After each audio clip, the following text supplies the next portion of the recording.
Soyez bénis dans le nom de Jésus-Christ. Que la grâce de Dieu soit sur vous. Nous bénissons notre Père et nous rendons toute la gloire à ce grand Dieu. Et ce soir, nous sommes ici pour apprendre de notre Seigneur, pour expérimenter sa gloire et que sa gloire vienne sur nous.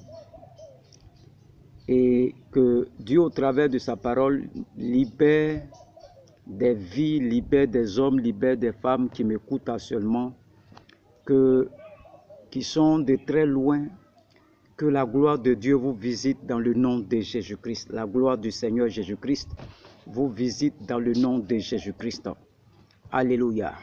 Nous sommes dans un enseignement qui est très important pour le corps de Christ, pour ceux qui font la délivrance, ou bien pour les gens qui ont besoin d'une délivrance. Il te faut la connaissance. Alléluia. La Bible déclare dans Jean 8, verset 32. C'est une formation, il faut prendre note. Jean 8, verset 32, on va lire. Et dit, vous connaîtrez la vérité et la vérité va vous rendre libre. Donc, la délivrance, c'est le produit de la connaissance. La Bible dit, vous allez connaître la vérité et la vérité va vous rendre libre. Donc, ça veut dire qu'il n'y a pas de délivrance sans la connaissance. Mais toute connaissance de la vérité, ce qui nous donne la délivrance, ce n'est pas nécessairement la prière. Même si la prière est très importante, c'est d'abord le fait de connaître et ce qui est vrai, ce que Dieu a établi comme une vérité pour nous. Et c'est après avoir connu cette vérité que nous pouvons aller vers elle par la prière. Écoute-moi bien ce soir. Le diable n'est pas puissant. Il n'est pas puissant. C'est par manque de connaissance. Alléluia. Parce qu'il ne s'agit pas de prier seulement. Nous voyons des chrétiens qui ont tellement prié, ils sont découragés. Non. Il faut avoir la connaissance. Dans le domaine où tu veux opérer, il faut avoir la connaissance. Il ne faut pas te jeter dans toutes les prières comme ça. Tu vas crier quand tu seras découragé après. Il faut t'asseoir, écouter les enseignements, avoir la connaissance. Et cette connaissance-là va t'affranchir. Donc, c'est le manque de connaissance qui fait que Satan est puissant. C'est pourquoi la Bible dit que vous allez connaître la vérité et la vérité va vous rendre libre. Donc, Satan n'est pas puissant. C'est à cause de ton ignorance qui donne le pouvoir à Satan. Sinon, Satan n'est pas puissant. Je vais doucement pour qu'on puisse comprendre. L'information qui nous conduit à la connaissance vient de la révélation des Écritures. C'est-à-dire, ce que tu es en train d'écouter là, la révélation vient dedans. Alléluia. Lorsque nous prenons Luc 11, versets 21 à 22, on va lire ensemble. Prenez note toujours, pour ceux qui m'écoutent depuis le Royaume-Uni, depuis le Canada, la France. Prenez note, c'est une formation terre à terre pour que tout le monde puisse comprendre. Je peux aller vite crier et puis on ne va rien comprendre. On va prendre Luc 11, versets 21 à 22. On dit, lorsqu'un homme fort et bien armé garde sa maison, ce qu'il possède est en sûreté. Mais si un plus fort que lui survient et le dompte, et lui enlève toutes les armes dans lesquelles il se confiait, et il distribue ses dépouilles. Le monde spirituel, il faut reconnaître, il faut comprendre, établit un rapport de force. Donc la Bible dit, quand un homme fort garde ses biens, ce qu'il a est en sûreté. C'est-à-dire l'homme fort là, quand il garde ses biens là, personne ne peut l'arracher. Mais si un plus fort que lui survient, il peut lui prendre tout ce qu'il a. C'est-à-dire si quelqu'un est plus fort que lui, il peut arracher tout ce qu'il a. Ce qui veut dire que vous êtes fort jusqu'à ce que vous rencontrez quelqu'un de plus fort que vous. Nous prenons les combats de boxe. Nous avons vu des gens qui ont régné quand après il y a d'autres qui ont venu les renverser. Alléluia. Donc dans le royaume de Dieu, il y a des hommes forts. Et dans le royaume de Satan, il y a aussi des hommes forts. La Bible ordonne que nous soyons forts, nous soyons puissants. Donc dans le royaume dans lequel nous sommes, ce royaume-là nous a rendus forts et puissants. Le royaume auquel nous appartenons, le royaume de Dieu là, auquel nous sommes dedans là, nous a rendus forts et puissants.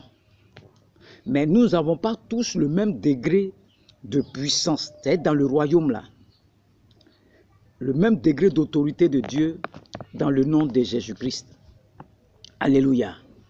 Vous voyez, dans le royaume là, nous n'avons pas les mêmes degrés de puissance. Il y a des hommes forts dans le royaume de Dieu. Et c'est le royaume là qui nous donne la force, la puissance, l'autorité parce que nous sommes dans le royaume. Alléluia. Lorsque vous lisez Acte 3, l'apôtre Pierre allait avec Jean. Ils étaient deux apôtres. Avec Jean son frère, ils ont vu un paralytique et Pierre lui a dit, regarde, regarde-nous, Jean et moi. Et après, il se départit de Jean et il dit ce que j'ai. Vous voyez, Pierre dit dans Acte 3, il est avec Jean. Ils ont vu le paralytique. Il dit, regarde-moi et Jean. Jean et moi. Et après, Pierre dit ce que j'ai. Pas ce que moi et Jean on a. Mais ce que j'ai, je te donne au nom de Jésus, lève-toi et marche. Et il a pris sa main, le boiteux sautillant, marchant et louant Dieu lui-même. Alléluia. On n'a jamais vu Jean qui a relevé un paralytique alors qu'il se couchait sur les jambes de Jésus-Christ. Si tu veux mettre sur la poitrine de Jésus-Christ. Mais on n'a jamais vu Jean qui a ressuscité un paralytique. Pourquoi? Parce que dans le nom de Jésus-Christ, nous avons différents dons, différentes capacités. Alléluia. Donc la Bible dit, le même esprit qui opère tout en tous, et nous donne différemment. Il a donné à Jean ce qu'on appelle la révélation. Et il a écrit, Jean a écrit Apocalypse. Pierre n'avait pas la dimension de la révélation de Jean. Donc Jean n'avait pas la révélation de la puissance de Pierre. Donc dans le nom de Jésus-Christ, nous avons tous les mêmes dons. C'est pourquoi chacun doit connaître son don. Nous n'avons pas tous les mêmes dons. Donc chacun doit connaître le don, son don pour opérer de façon maximale dans ce que Dieu lui a donné. Donc, dans le corps de Christ, là, tu dois savoir quel est ton don. Et j'ai donné l'enseignement sur les anges qui travaillent avec nous. Nous avons plusieurs catégories d'anges. Il y a le ministère de Gabriel, le ministère de la défense. Ça, c'est Michael.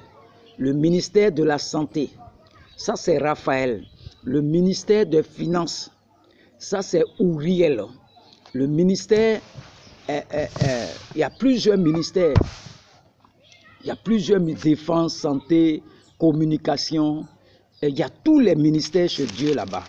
Donc, aujourd'hui, je te parle beaucoup de l'enseignement. Il y a le ministère de l'enseignement. C'est un don que Dieu m'a donné. Donc, j'opère dans le don que Dieu m'a donné. Ce qui fait ma particularité dans le royaume. C'est-à-dire, nous tous, on ne peut pas avoir le même don. On ne peut pas avoir le même don, nous tous. Sinon, on ne va pas apprécier la vie des autres aussi. On va te regarder toi seul. Donc, Dieu crée diversité de dons dans le royaume. Diversité de ministères. Diversité d'opérations des miracles. Tout ça pour que chacun soit particulier dans le royaume. Donc, pour que tu puisses opérer Il faut connaître le don que Dieu t'a donné. À un moment, j'avais tous les problèmes. Parce que je veux faire la voyance. Voir.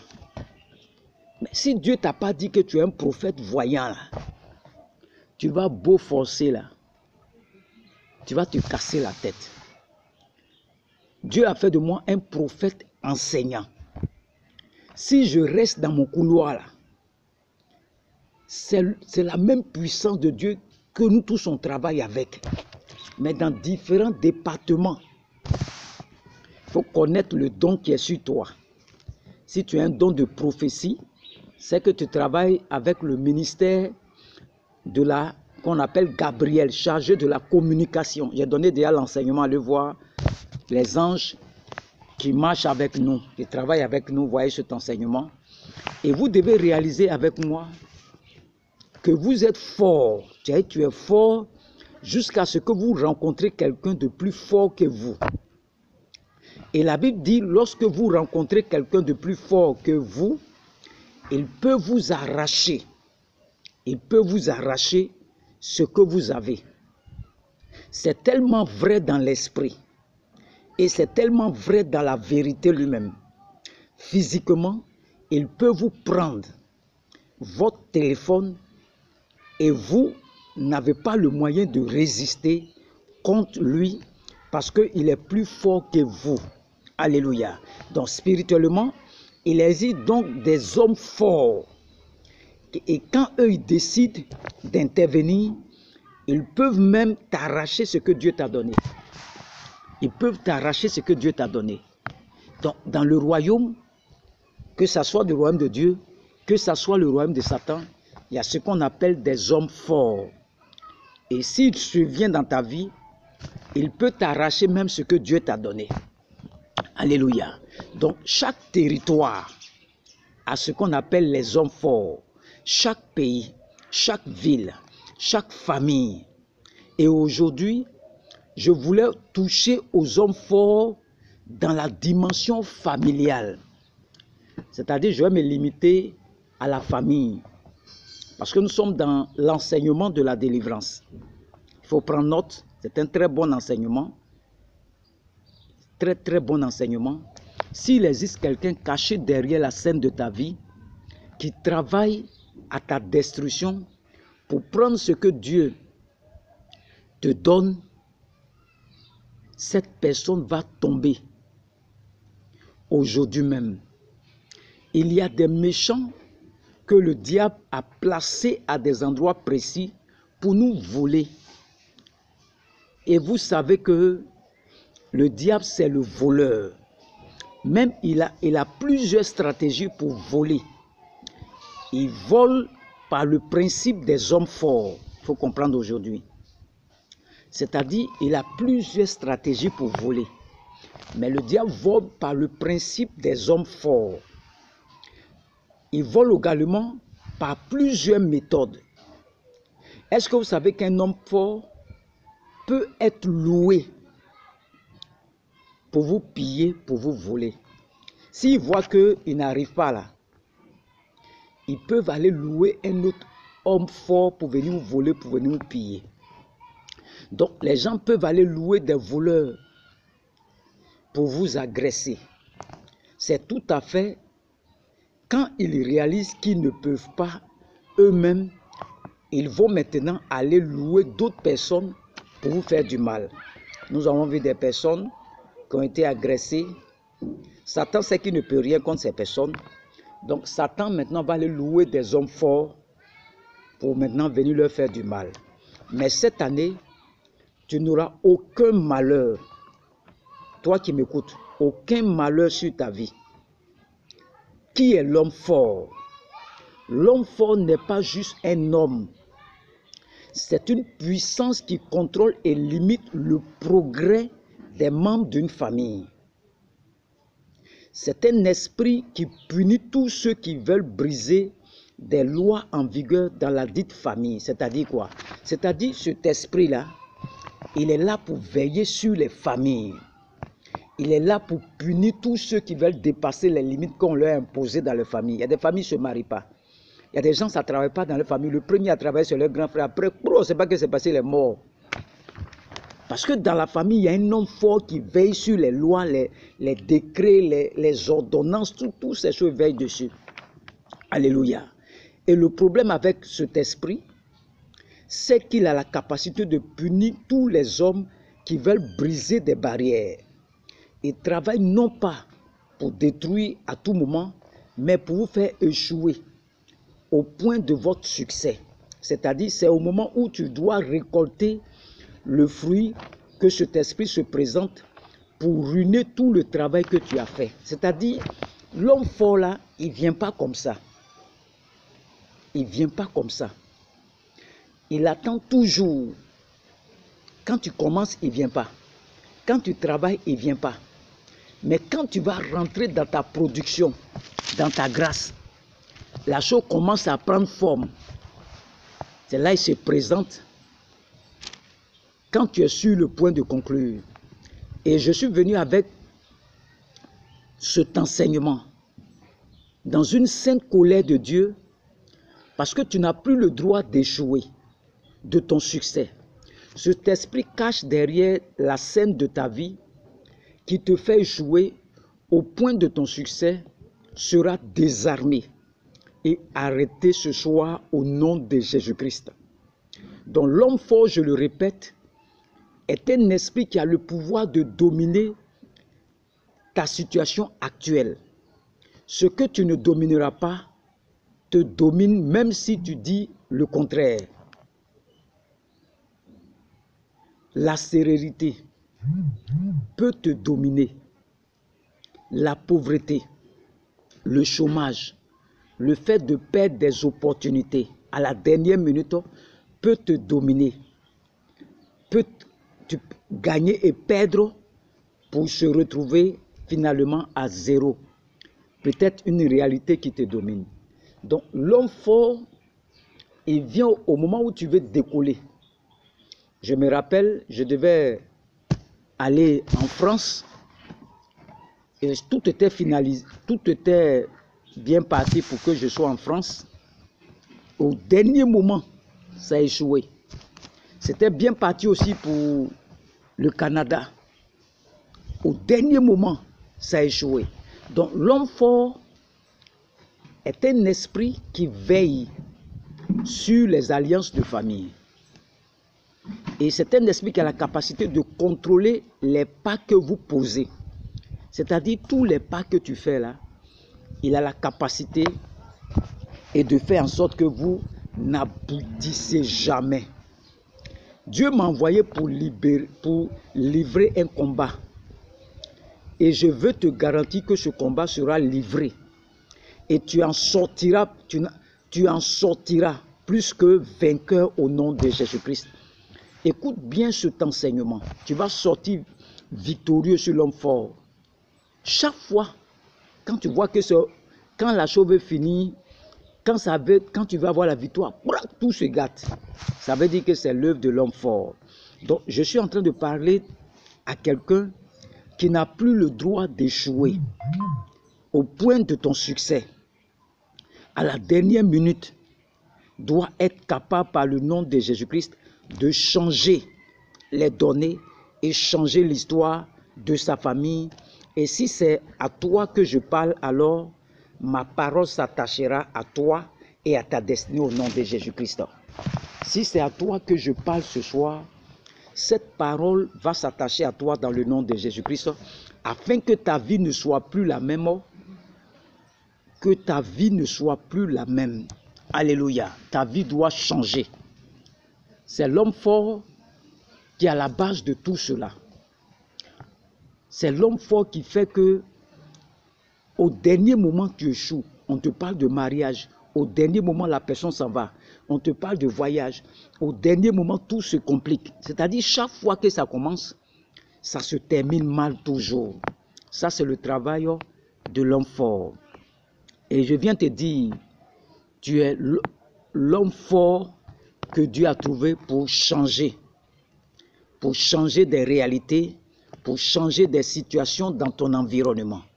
Donc Dieu t'a choisi pour que tu puisses changer des situations pour que tu puisses changer l'environnement dans lequel tu te trouves. Alléluia. Reçois cela dans le nom de Jésus-Christ. Reçois cette grâce. C'est toi maintenant, tu es l'homme fort pour changer toute situation dans ta vie. Alléluia. Peut-être que tu ne m'as pas bien compris. Ta famille a connu des hommes.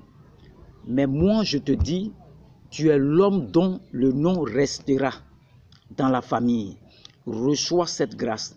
Peu importe le temps que ça a pris, le temps pour toi de rentrer en scène est arrivé. Nous allons détruire l'homme fort derrière la scène et nous allons te laisser sur la scène sous l'effet des projecteurs et la gloire de Dieu se verra dans tous les aspects de ta vie. Donc c'est toi maintenant qui es l'homme fort de ta famille parce que tu es dans un nouveau royaume à qui appartient la puissance, la gloire. Donc aucun homme fort ne peut te dompter maintenant. Alléluia. Il y a une femme ici qui va s'en sortir avec son bébé que l'homme fort a bloqué. Toi, tu m'écoutes là, tu t'en sortiras avec cet enfant que l'homme fort a bloqué. Je parle à quelqu'un qui m'écoute maintenant. Il y a des gens qui ont prié longtemps entre les mains d'un homme fort.